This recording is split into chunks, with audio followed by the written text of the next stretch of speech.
Meu amigo, seja bem-vindo à nossa terceira aula do módulo de História do curso História e Teologia do Ministério Diaconal. É uma alegria ter você aqui e hoje nós veremos um tema muito importante para o Ministério Diaconal que diz respeito à sua tríplice diaconia. O seu serviço à palavra, o seu serviço à mesa eucarística, a diaconia da liturgia e a diaconia caritatis, a diaconia da caridade, entendendo como que historicamente essas diaconias se desenharam, essas diaconias foram sendo construídas em torno do serviço do diácono na igreja.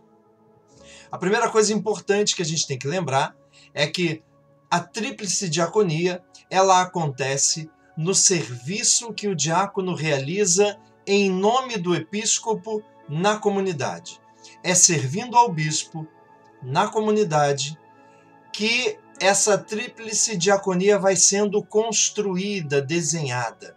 Pois é, a gente precisa entender, quando a gente faz um curso de história, e isso é um dos objetivos da história, que as coisas como estão hoje nem sempre foram assim, né? As coisas que hoje se mostram, elas são o resultado de uma construção histórica. Ela é resultado da relação dos homens entre si, da reflexão que a igreja faz de si mesma. E aí a gente precisa fugir do mito que as coisas são desde sempre e que no início as coisas eram melhores que hoje. Nós vimos nas aulas passadas como que o ministério diaconal, ele surge na igreja, ele emerge na igreja, é instituído para servir aos apóstolos junto aos helenistas. O ministério diaconal é um ministério de serviço que nasce como ministério apostólico, extensão da diaconia apostólica, naquele momento, junto aos helenistas. Hipólito de Roma, que vai escrever no século III a sua tradição apostólica, ele dirá o seguinte: o diácono não é ordenado para o sacerdócio, mas para o serviço do episcopo. Veja, querido, Hipólito ele dá uma direção importante sobre as características fundamentais do ministério diaconal. A primeira característica importante não é apenas que o diácono não é sacerdote. Essa afirmação será feita pelo Catecismo da Igreja Católica, inclusive, que vai dizer: o termo sacerdos designa, no uso atual, os bispos e os presbíteros, mas não os diáconos. Os diáconos participam, juntamente com presbíteros e episcopos, do único sacramento e do mesmo sacramento da ordem, no entanto, em grau diverso. Os diáconos não são sacerdotes, como são os episcopos e os presbíteros, que participam do sacerdócio do bispo. Os diáconos são servidores. Eles são ordenados para servir. Participam do sacramento da ordem no grau de serviço. E é como servidores da igreja que eles estão incluídos na hierarquia. E que a sua característica principal é o serviço. Agora veja, é o serviço ao episcopo. E é servindo ao episcopo que nós veremos a construção das diversas diaconias, do tríplice ministério, né? Da sua tríplice diaconia, a diaconia da palavra, a diaconia da liturgia e a diaconia da caridade. Elas são construídas em torno do episcopo servindo à comunidade. E aí você pode se perguntar: mas diácono, se o diaconado não é uma etapa para o presbiterado, não é uma etapa para o sacerdócio, por que por que os padres se ordenam diáconos antes de se ordenarem presbíteros? Bom, essa é uma história bastante complexa, cheia de contornos complicados, que nós vamos falar melhor na próxima aula sobre um processo chamado sacerdotalização da igreja. Por ora, é importante que você saiba que nem sempre os presbíteros foram ordenados diáconos. A mudança no cursus clerical acontece apenas no Código Romano Germânico de 950. Até lá, você não precisava para ser presbítero, você não necessariamente precisava ter sido diácono, ordenado diácono. E nem para ser episcopo, você precisava ter sido presbítero antes. Era chamada ordenação per saltum. O que era a ordenação per saltum? Bom, era aquela em que os ministérios eram vistos de maneira independente, autônomas, ligadas ao episcopo. Então, o diaconado e o presbiterado eram ministérios a serviço do episcopo na comunidade. E, portanto, você não precisava, para ser padre, tornar-se diácono antes, ser ordenado diácono antes. E nem para ser episcopo, bispo, você precisava ter sido ordenado presbítero. Assim, Santo Agostinho, por exemplo, recebeu o episcopado sem nunca ter sido presbítero ou diácono.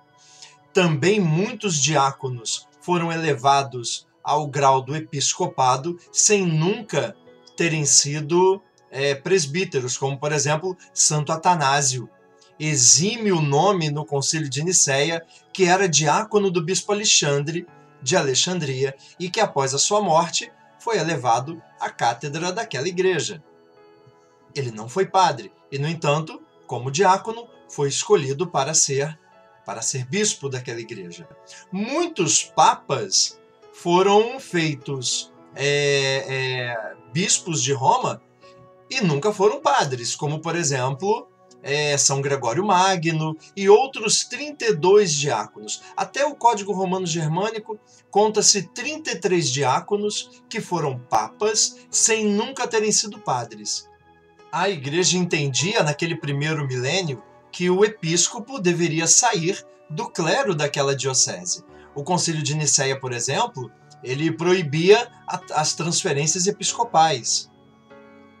Então, diáconos e presbíteros estavam em pé de igualdade na sucessão dos seus bispos, né, com relação à vacância da cátedra.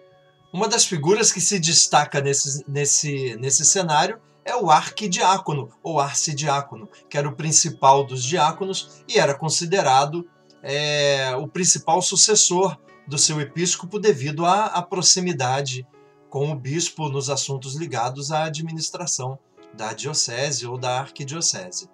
Muitos arquidiáconos, inclusive, não queriam a ordenação presbiteral justamente porque queriam fazer carreira eclesiástica e tornar-se episcopo da sua diocese. Vai ser apenas depois do século X, depois do Código Romano Germânico, que se flexibiliza a noção de que o bispo de Roma, por exemplo, poderia ser um bispo de outra diocese. Apenas no século XVI, nós veremos a cátedra do bispo de Roma ser ocupada efetivamente por outros bispos. Pensando hoje na tríplice diaconia, é importante nós não perdermos de vista essa relação de proximidade do diácono com o episcopo nos primeiros séculos. O ministério diaconal nasce, portanto, para servir aos apóstolos na comunidade, e nós vimos nas duas últimas aulas como que a diaconia da palavra se desenvolve logo nos primeiros tempos, com a missão de Filipe, com a missão de Estevão, com a missão do grupo dos 7 e do seu círculo, os cristãos helenistas, que vão pregar o evangelho, anunciar a palavra de Deus nos espaços não judeus. Então a diaconia da palavra começa a ser desenhada já nos primeiros tempos, nos tempos apostólicos, com a missão dos 7 primeiros diáconos. E olhando para os documentos da igreja, a gente consegue dar visibilidade a essa formação da tríplice diaconia. Se você olhar a Didaquê, tradicionalmente chamado como o primeiro catecismo da igreja, que pertence aos primeiros tempos, aquela primeiríssima geração de cristãos, né? A Didaquê do final do século I, ela vai dizer o seguinte sobre a relação entre bispos e diáconos. Ela diz assim: escolhei para vós bispos e diáconos dignos do Senhor, homens dóceis, desprendidos, altruístas, verazes e firmes, pois eles exercerão entre vós a liturgia dos profetas e doutores. Não os desprezeis, pois eles são da mesma dignidade entre vós como profetas e doutores. Veja só, meu querido, quero chamar sua atenção aqui para algumas coisas. Essa primeira construção hierárquica binária em torno do bispo e do diácono, do bispo enquanto sacerdote, do diácono enquanto servidor, ela se dá a partir da sua aproximação com Cristo Jesus. A comunidade deveria escolher episcopos e diáconos a partir dos critérios de docilidade, altruísmo, veracidade, firmeza. Episcopos e diáconos são colocados numa relação de proximidade com Cristo Jesus. E veja, eles trazem em si a obrigação de ensinar, instruir e conduzir. Veja, eles são comparados aos doutores e aos profetas. Doutor, que deriva do verbo docere, que quer dizer aquele que ensina, ensinar. Vê como a diaconia da palavra atravessa a relação de episcopos e diáconos? Na comunidade, o diácono como aquele que, em nome do episcopo, está na comunidade como aquele que tem deveres catequéticos, de pregação, de ensino, de formação.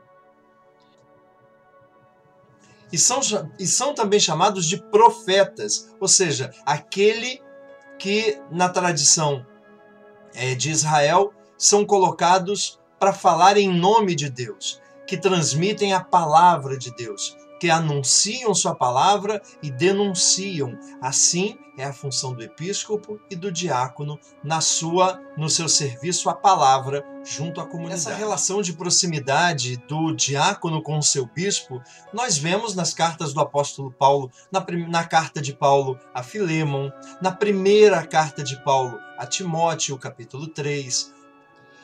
Também Clemente de Roma, Clemente Romano, na sua primeira carta aos Coríntios, vai falar dessa proximidade dos diáconos com os episcopos. Ele diz assim: os apóstolos, proclamando a palavra nos campos e nas cidades, estabeleceram suas primícias como bispos e diáconos dos futuros fiéis, após prová-los no Espírito. Percebe, querido? Bispos e diáconos nascem na relação do anúncio da palavra. É anunciando a palavra nos campos e nas cidades que os apóstolos instituíram bispos e diáconos. Diaconem, ou seja, a noção de serviço, portanto, característica essencial do ministério apostólico, que está atravessado no ministério de bispos e de diáconos. Você consegue perceber que tanto a Didaquê quanto a carta de Clemente Romano colocam bispos e diáconos em relação como participantes do ministério à palavra, do serviço à palavra. São eles os anunciadores, são eles os pregadores, são eles que devem conduzir pela palavra. O ministério ternário se afirma também em Clemente Romano e fazendo então uma distinção do povo, dos laicós, dos leigos. Né? Clemente Romano vai dizer assim,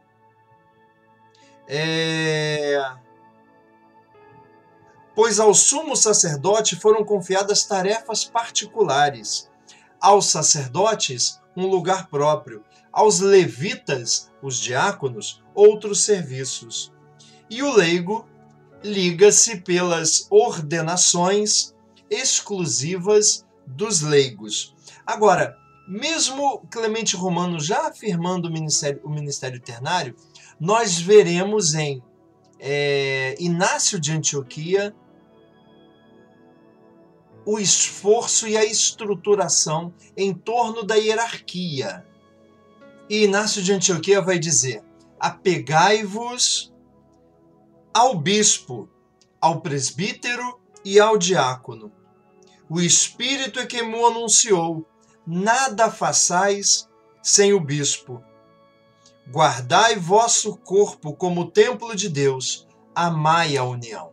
Inácio de Antioquia vai ser o primeiro, então, a construir uma eclesiologia em torno do bispo, do presbítero e do diácono, e principalmente, como nós estamos vendo hoje, uma cristologia do diaconato. Por isso ele vai dizer: respeitem os diáconos como a lei de Deus. E vai chamá-los ainda de companheiros de serviço, devido à proximidade dos diáconos com os episcopos.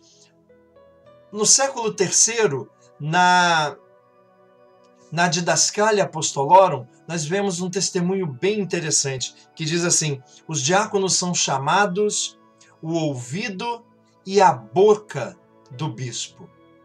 Isso quer dizer exatamente o quê? Isso quer dizer que bispos e diáconos estavam numa tal relação de proximidade junto às comunidades que o diácono era visto como a boca do bispo. Era aquele que falava em seu nome, que em seu nome colaborava na condução do povo de Deus. E que ao mesmo tempo era o ouvido do bispo, ou seja, as pessoas sabiam que poderiam confiar-se ao diácono e que suas necessidades chegariam ao ouvido do episcopo. Os diáconos são seus auxiliares e homens de confiança. Podemos dizer então que no século I e início do século II, o ministério diaconal é um serviço de pregação, de catequese e de mediação da relação bispo-comunidade. Os diáconos são a voz do episcopo, são responsáveis pelo anúncio da palavra e participam do munus docendi do seu bispo.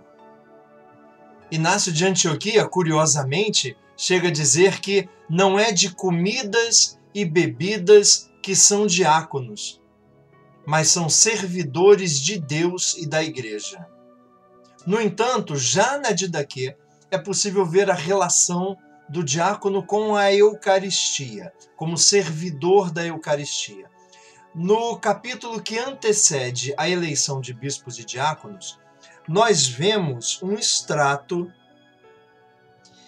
que vai falar da santificação do domingo pela Eucaristia.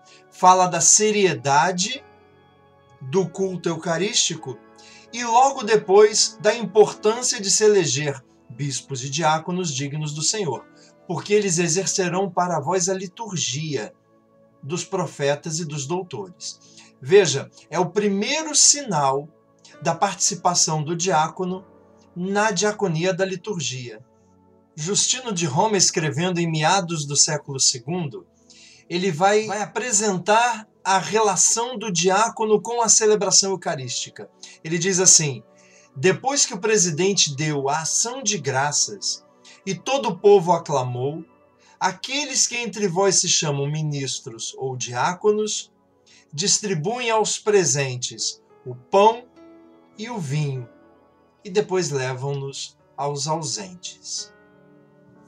Os diáconos aparecem como servidores do episcopo na celebração eucarística e também estão ligados à diaconia caritatis, porque levam a Eucaristia aos ausentes, de modo geral, aos doentes.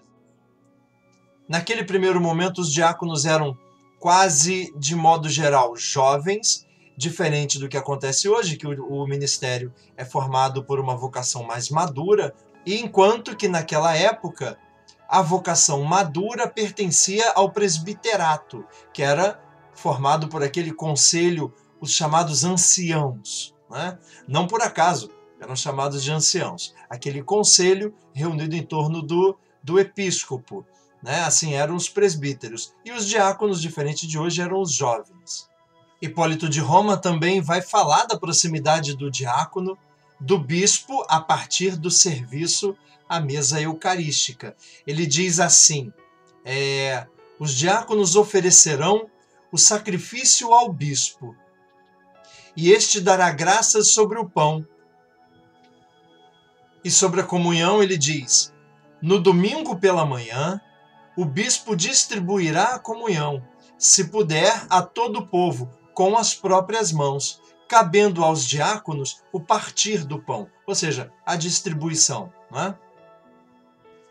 Após a celebração, cabia ao diácono levar a Eucaristia aos enfermos, e essa relação entre diaconia da liturgia e diaconia caritatis se estreita no cuidado com os pobres, com os doentes. O seu ministério em torno da mesa da palavra, em torno da mesa eucarística, convergia depois para a mesa do pobre e para a mesa dos enfermos, levando o pão eucarístico e levando também o pão que alimenta o corpo. No século II há, portanto, uma série de testemunhos sobre o serviço do diácono à mesa da palavra, à mesa eucarística, mas será no século III que o diácono ganha vigor enquanto cuidador da mesa dos pobres, mas também administrador dos bens da igreja. No século III, o diácono é o braço caridoso do episcopo junto aos pobres, cuidando do ágape. E é justamente no século III que algumas críticas surgem aos diáconos por não administrarem bem os bens da igreja. Orígenes será um grande crítico de alguns diáconos. Ele diz o seguinte: diáconos que não administram bem as mesas do dinheiro da igreja, mas cometem fraudes a seu respeito, juntam riquezas para si, desviando o dinheiro dos pobres. Então, Orígenes ele fala de uma dimensão da diaconia caritatis, que o diácono, em nome do seu episcopo, desenvolvia nas comunidades, que era o cuidado com as viúvas, com os enfermos, com os doentes, com os forasteiros. Eles deveriam enterrar os mortos, todo aquele cuidado nas obras de misericórdia corporais e espirituais cabiam aos diáconos. E a acusação de que havia diáconos que enriqueciam com o dinheiro dos pobres só justifica essa dimensão, esse campo de atuação do diácono. Evidente que também com relação aos bens da igreja aconteceram críticas. São Cipriano de Cartago vai falar numa de suas cartas, na Epístola 50, sobre um diácono chamado Nicóstrato. Esse diácono ele foi descrito pelo bispo de Cartago em meados do século III como criminoso e depravado por usurpar os bens da Igreja de Roma e fugir depois para a África. Agora, a crítica aos diáconos com relação ao seu lugar na igreja parecia se expandir na medida que a igreja crescia. O próprio São Jerônimo vai fazer uma crítica tremenda aos diáconos. Ele chega a dizer assim na sua carta a Evangelo. Ele diz o seguinte: eu ouço que alguns explodiram em loucura a preferir diáconos antes de sacerdotes, ou seja, antes de bispos. Olha o poder que os diáconos alcançaram nos 4 primeiros séculos da igreja. A crítica deles estarem querendo ocupar o lugar dos bispos, e não está falando nem dos presbíteros, dos bispos. Por quê? Porque cresceram como administradores dos bens da igreja, retinham os bens da igreja. E a eles foram conferidos muitos cargos de importância. Eram núncios dos seus bispos, responsáveis por tribunais eclesiásticos e daí por diante, né? Foram os arquidiáconos os grandes responsáveis por por esse cuidado com os bens da igreja. Temos grandes arquidiáconos, como por exemplo São Lourenço, São Vicente de Huesca. A gente não pode tomar, evidentemente, a parte pelo todo, mas algumas questões saltam os olhos, como por exemplo essa aqui que São Jerônimo fala. Ele chega a dizer: na igreja de Roma, os sacerdotes se sentam e os diáconos ficam de pé. Embora por um crescimento gradual de abusos, vi diáconos sentar-se entre sacerdotes quando o bispo estava ausente e dar a sua bênção aos sacerdotes. Certamente São Jerônimo está falando não dos diáconos, mas dos arquidiáconos, porque eram eles que poderiam, no lugar do bispo, conduzir reuniões, eram eles que orientavam o clero, eram eles que eram próximos dos seus episcopos e, como vimos, eram considerados seus sucessores.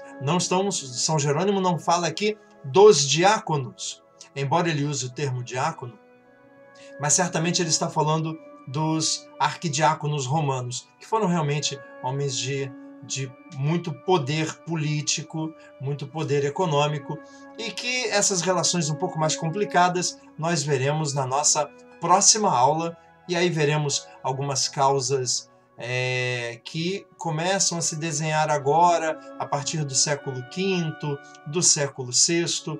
Começa-se o diaconado chega no seu auge e começa a decair, começa a perder sentido e significado a partir da noção de sacerdócio. Mas nós vamos estudar isso, tá? A partir do século I é possível já identificar, pelas Sagradas Escrituras e pelos documentos mais antigos da Igreja, como por exemplo a Didaquê, a relação dos diáconos com seus episcopos a partir do ministério da palavra. Na virada do século I para o II, eles emergem como auxiliares dos bispos na celebração eucarística. No século II, os diáconos participam do munus santificandi do bispo, são participantes, portanto, da diaconia da liturgia, ministros ordinários da Eucaristia, que auxiliam os bispos na celebração eucarística e levam a Eucaristia para os enfermos e para os ausentes. No século III, então, começa-se a desenhar a participação dos diáconos no munus regendi dos seus episcopos. São eles, então, ministros da caridade, servidores da caridade em nome dos seus bispos. Vão cuidar dos enfermos, vão cuidar da mesa dos pobres, mas também passam a administrar os bens da igreja. É o caso dos arquidiáconos, que, cuidando dos bens da igreja, passam a ocupar cargos curiais, cargos de confiança, tornam-se núncios dos seus episcopos em assuntos políticos e crescem em poder dentro da igreja, poder político, como representantes dos seus bispos em assuntos políticos e de governo. Agora, esse ministério importante na igreja, vigoroso, ele alcança o seu auge no século V. E a partir daí, ele começa um longo período de declínio e, por que não dizer, de decadência. Quais as razões? O que levou um ministério tão frutuoso a um período de decadência e de, inclusive, deixar de ser vivido na Igreja Latina como ministério permanente, passando a fazer parte apenas daqueles que se destinam ao sacerdócio? Quais as razões para que isso tivesse acontecido? Bem, veremos isso na nossa próxima aula, quando estudarmos o processo de sacerdotalização da Igreja e conhecermos as razões que levaram ao fim do ministério diaconal como um ministério efetivo na Igreja Latina. Um grande abraço para você e até a nossa próxima videoaula.